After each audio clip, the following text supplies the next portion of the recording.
I'm Marie McNicholl from St Giles Trust. I've worked for St Giles Trust for 16 years, mainly in prisons, working on our peer advice programme. My name's Cawley. I had a long time ambition to study the law, and 4 years ago I got that opportunity through the Open University. The Open Justice Project works like this.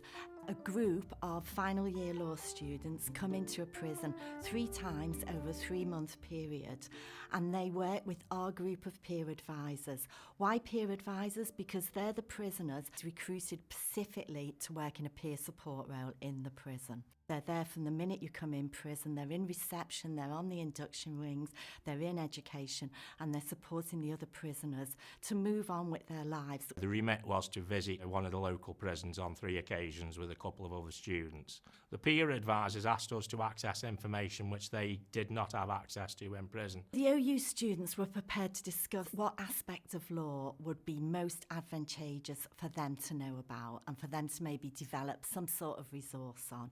Employment law, disclosure, how much they'd have to declare if they want to get a job on release. There was information with regards to job opportunities and employment when you came out of a prison.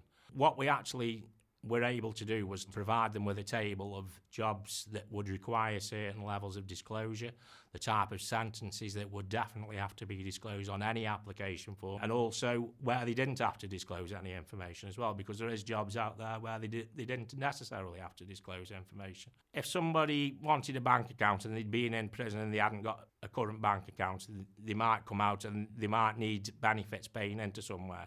If they haven't got a bank account, they're not going to get any benefits paid into it. One of the things that we did find out was they were actually entitled to a bank account while they were in prison.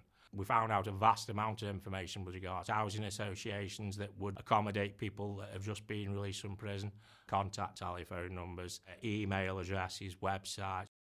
You using the Open University Library, researching on the internet, making sure that what you were actually presenting to people was actually relevant as well, because a lot of the information what you can come across can be outdated. What they brought was just this huge amount of commitment and enthusiasm that was infectious for the prisoners, and in each project where they came in, the confidence of the prisoners rose substantially. You were nervous because you're going into an environment in which you've never actually been into, so you don't really know what to expect. Once you got in there and you'd settled down and everything, and you're talking on a one-to-one basis, everything seems to start to relax a bit.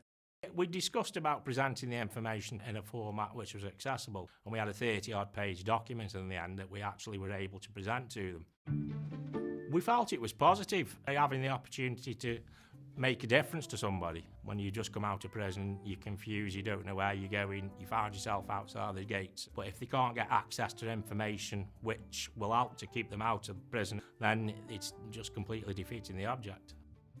I think what makes this project different from other projects is that it's not just about personal development, it's about them helping other prisoners, and what the OU have brought is almost the tools to help them do that. I found out I was committed, and I think that's the whole experience with pro bono activities and open justice activities as well.